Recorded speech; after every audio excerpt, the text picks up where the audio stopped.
సప్తవర్ణాల సమ్మేళనం హోళీ మిఠాయిల్లో రారాజు మన ఆలివ్ అకేషన్ ఏదైనా ఆలివ్ మిఠాయిలతోనే. Welcome to Suman TV. నేను విజయ్. మరి కాసేపట్లో మరి కొన్ని గంటల్లోనే జనసేన పార్టీకి సంబంధించినటువంటి ఆవిర్భావ సభ జరగబోతుంది.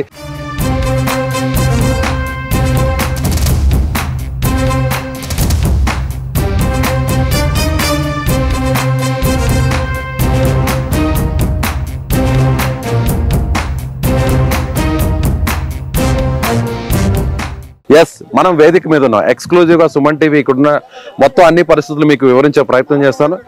పవన్ కళ్యాణ్ గారు డిప్యూటీ సీఎం హోదాలో ఈ స్థానంలో ఆయన కూర్చోబోతున్నారు. ఆయనకు ఎడమ వైపున కుడి వైపున నాగబాబు గారు కూర్చోబోతున్నారు. అలాగే ప్రధాన కార్యదర్శి హోదాలో, అలాగే పొలిటికల్ అఫైర్స్ కమిటీ మినిస్టర్ హోదాలో నాదెండ్ల మనోహర్ గారు ఇక్కడ కూర్చోబోతున్నారు. ఇక్కడ మనం చూస్తే చైర్స్ అన్ని కూడా మొత్తం 25 చైర్స్ ఉన్నాయి ఈ ముందు భాగంలో. చూడొచ్చు ఇక్కడ మనం. అక్కడి నుంచి మనం ఒకసారి కౌంట్ చేస్తే 1 2 3 4 5 6 7 8 9 10 11 12 13 14 15 16 ఇలా 25 ఉన్నాయి. ఈ 25 చూస్తే 21 మంది ఎమ్మెల్యేలు ఇక్కడ కూర్చోబోతున్నారు. కాకినాడ ఎంపీ ఉదయ్ శ్రీనివాస్, ఇలా 21 మంది ఎమ్మెల్యేలు, అలాగే 2 ఎంపీలు అంటే మచిలీపట్నం ఎంపీ బాలశౌరి, కాకినాడ ఎంపీ ఉదయ్ శ్రీనివాస్ తో పాటుగా పార్టీకి సంబంధించినటువంటి మరొక కీలక వ్యక్తి అంటే ఎమ్మెల్సీ హోదాలో ఇప్పుడు నిన్న ఏకగ్రీవంగా ఆయన ఆల్రెడీ ఎమ్మెల్సీగా ఎన్నికయ్యారు. ఆయనే సోదరుడు నాగబాబు గారు. సో నాగబాబు గారు కూడా ఎమ్మెల్సీ హోదాలో ఇక్కడ కూర్చోబోతున్నారు. ఇలా 24 మంది ఇక్కడ ముందు కూర్చోబోతున్నారు. మధ్యలో అధ్యక్షుడి హోదాలో, డిప్యూటీ సీఎం హోదాలో, అలాగే స్థానికంగా పిఠాపురం ఎమ్మెల్యే హోదాలో పవన్ కళ్యాణ్ గారు ఈ సీట్లో కూర్చోబోతున్నారు. అలాగే ఇక్కడ మనం వెనక చూసినట్లయితే దాదాపుగా 220 చైర్స్ దాకా వేశారు. జిల్లా అధ్యక్షులు, అలాగే జిల్లా ప్రధాన కార్యదర్శులు, అలాగే స్టేట్ కమిటీలో ఎవరైతే కీలకంగా ఉన్నారో స్టేట్ బాడీతో పాటుగా పార్టీకి కీలకమైనటువంటి సేవలను అందించినటువంటి అనుబంధ విభాగాలకు సంబంధించినటువంటి వారు, వేరే మహిళలకు సంబంధించినటువంటి విభాగాల వారు, వీరందరూ కూడా ఇక్కడ మనం చూసినట్లయితే ఈ స్థానాల్లో అంటే ముందు వరుసలో చూసినట్లయితే అధ్యక్షుల వారు, పవన్ కళ్యాణ్ గారు, మంత్రులు, అలాగే ఎమ్మెల్యేలు, ఎంపీలు.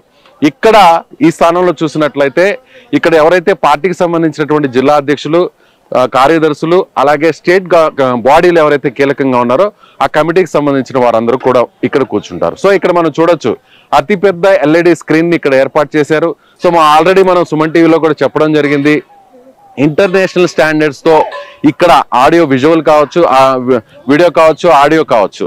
సో ఈ సౌండ్ సిస్టమ్ ను కూడా ఒకేసారి 10 లక్షల మందికి వినిపించేలా ఇక్కడ సౌండ్ సిస్టమ్ ని రెడీ చేశారు. అట్లాంటా నుంచి ఇప్పటి వరకు కూడా ఇంటర్నేషనల్ లెవెల్లో ట్రంప్ కావచ్చు, లేదంటే బైడెన్ కావచ్చు, ఇలాంటి వారికి నిర్వహించినటువంటి ఈవెంట్ ఆర్గనైజర్ ఎవరైతే ఉన్నారో ప్రశాంత్ కొలువుపూడి, ఆయన నేరుగా ఇక్కడికి రావడం జరిగింది. 15 రోజుల నుంచి ఈ అరేంజ్మెంట్స్ అంతా కూడా చేయడం జరిగింది. ఇప్పటివరకు తెలుగు రాష్ట్రాల్లో ఈ స్థాయిలో అంటే 10 లక్షల మందికి ఒకేసారి అంటే కేవలం 10 అడుగుల దూరంలో ఉండే వ్యక్తి మాట్లాడితే ఎలాంటి ఆడియో సిస్టమ్ వస్తుందో అలాంటి ఆడియో సిస్టమ్ ని ఇక్కడ ఇంటర్నేషనల్ స్టాండర్డ్స్ లో ఏర్పాటు చేశారు.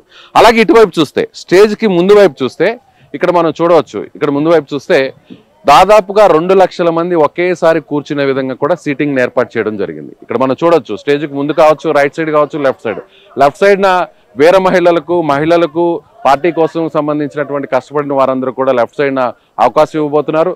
కుడివైపున వివిఐపి హోదాల్లో పార్టీకి సంబంధించినటువంటి కీలక నేతలు ఎవరైతే ఉంటారో వారికి కూడా అక్కడ కుడివైపున ఏర్పాటు చేసే పరిస్థితి. ఇలా మొత్తం చైర్స్ వరకే చూస్తే 2 లక్షల వరకు ఏర్పాటు చేశారు. దాదాపుగా ఈ గ్రౌండ్ లో 14 ఎకరాల్లో సీటింగ్ అరేంజ్మెంట్ చేయడం జరిగింది. 24 ఎకరాల్లో మొత్తం సభా ప్రాంగణాన్ని అయితే రెడీ చేయడం జరిగింది.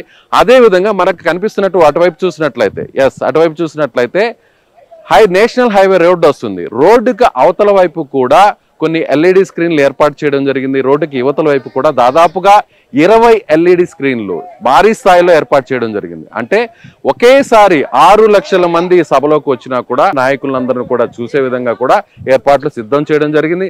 అదేవిధంగా నేషనల్ హైవే మీద కూడా ప్రతి కార్యకర్తకు, ప్రతి అభిమాని కూడా ఈ పవన్ కళ్యాణ్ ప్రసంగాన్ని చూసే విధంగా కూడా ఏర్పాట్లు అయితే సిద్ధం చేస్తున్నట్టుగా చెప్పవచ్చు.